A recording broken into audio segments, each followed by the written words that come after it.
And my mom runs a location in Jupiter. Awesome. They work in the dolphin. They do awesome tours out there. I've done mermaid tours with dolphins and manatees. And then we have. I love it. He council out Dora, and he's gonna give us a nice little stroll around town. Thank you. Get a little walk before we start drinking beer. You got your, you might be wondering who Dora is.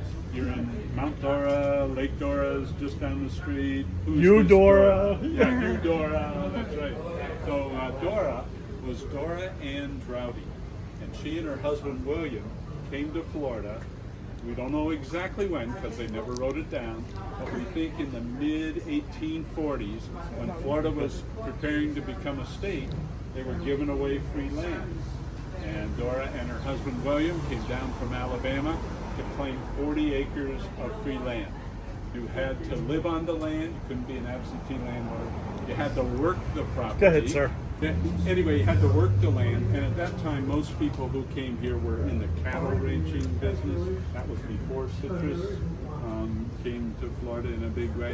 And finally, you had to agree, if necessary, to fight the Seminole Indians if there was a rising.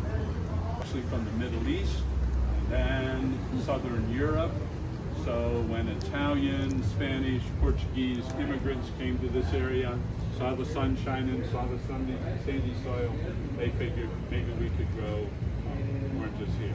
In 1981, a Hollywood movie company came right here to Mount Dora to make what they hoped would be a blockbuster movie.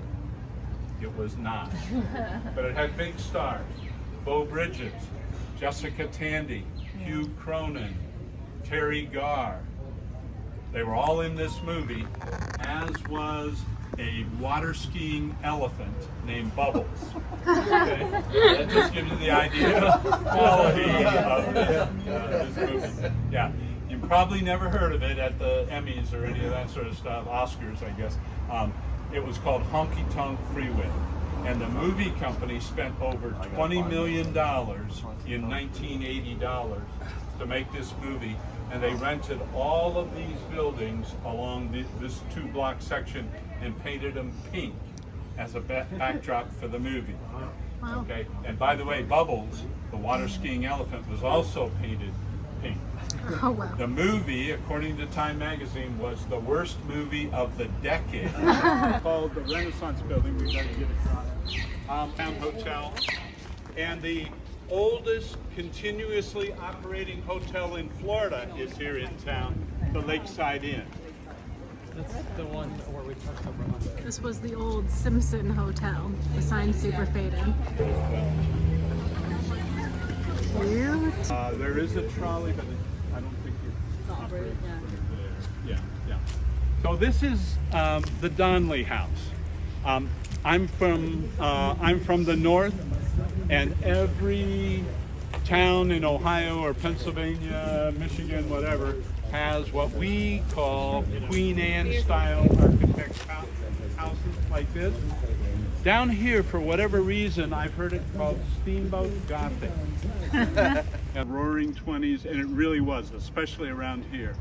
Most of the buildings in downtown were built sometime during the 20s.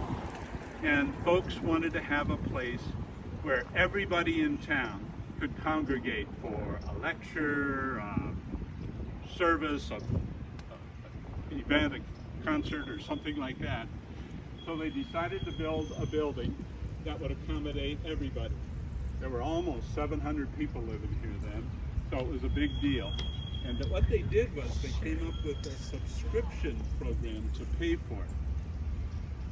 You $50 per chair per seat. So if you were a family of 4, $200, which is still a sizable ask, let alone in 1929. You know, that was in 90 days. Oh.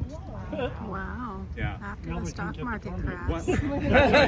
Now that I'm on city council, it took us about $3 million to renovate the building a couple of years ago. And we have fewer seats than we had before. So if he asks you for an interview or anything, Say no. Say no. say no. Public information Anyway, officer. So this is indicative of some of those 1920s buildings. The town is sort of constructed in that.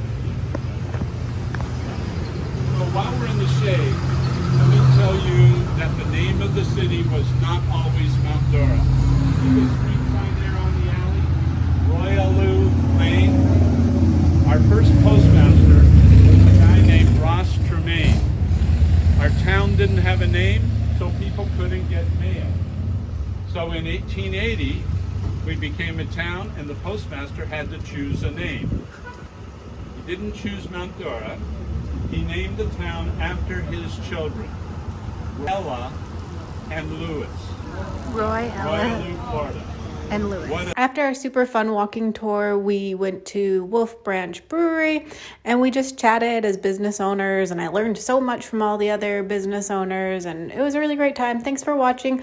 Comment down below, like, subscribe, tell me if you're into these kind of blogs, or give me some other ideas.